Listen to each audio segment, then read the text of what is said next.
No matter how eloquent I am in describing an apple to you, you might see the vivid picture in your eyes, in your mental eyes, but you still don't taste the apple. I might be very good at describing it, and you even feel mouth-watering. Wow, I wish I'd have an apple. And I understood what an apple looked like, and I understood what it tastes like, but I don't have an apple. Apple is what you need, not a glorious description of it, no matter how good the description. So even here, I'm coming here not to talk to you, really, not to even answer your question, and not to make you think that I really understand everything I really understood everything from the universe. I really had a great eloquence. It's not that. It's just my presence that is a gift to you.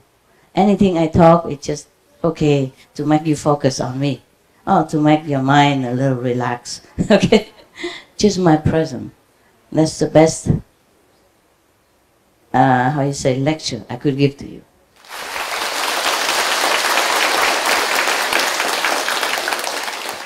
Of course, I'm here. You like me to talk.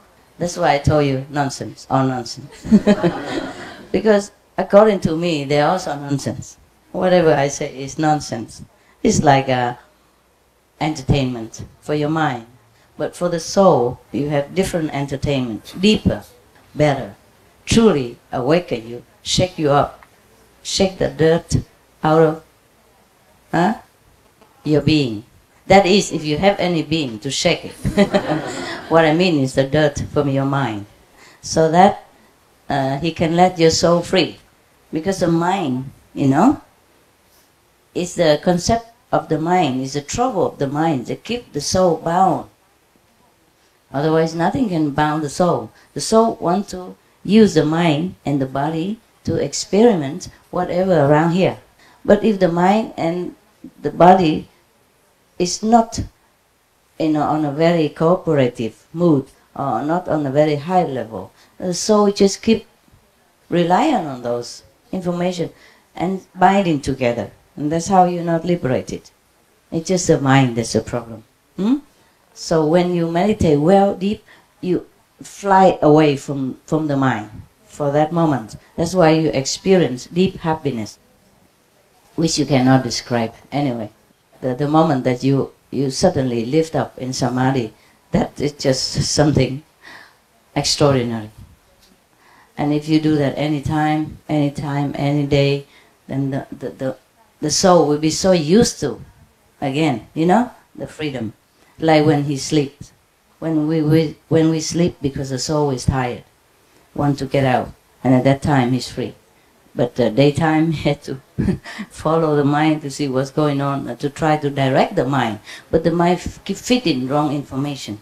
So if you meditate, you know how to get out of the mind and don't need it. Okay? And just look, the soul will look at it. The soul by himself or herself. Then can direct the mind more correctly what to do.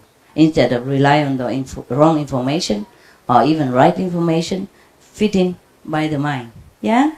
The soul is very gentle. Very beautiful. The soul doesn't understand the complication, the filthiness of the world. But that's why the mind is good. The mind keeps feeding information, the soul believes it. So it's better the soul get out of the mind and direct instead of following the mind. Because if follow the mind, also cannot direct well. Okay, so the soul has to be out. Like the master, the driver, cannot just follow the steering wheel. When the steering wheel is wrong, it is steer by itself. Then it's bad. The driver has to steer the steering wheel.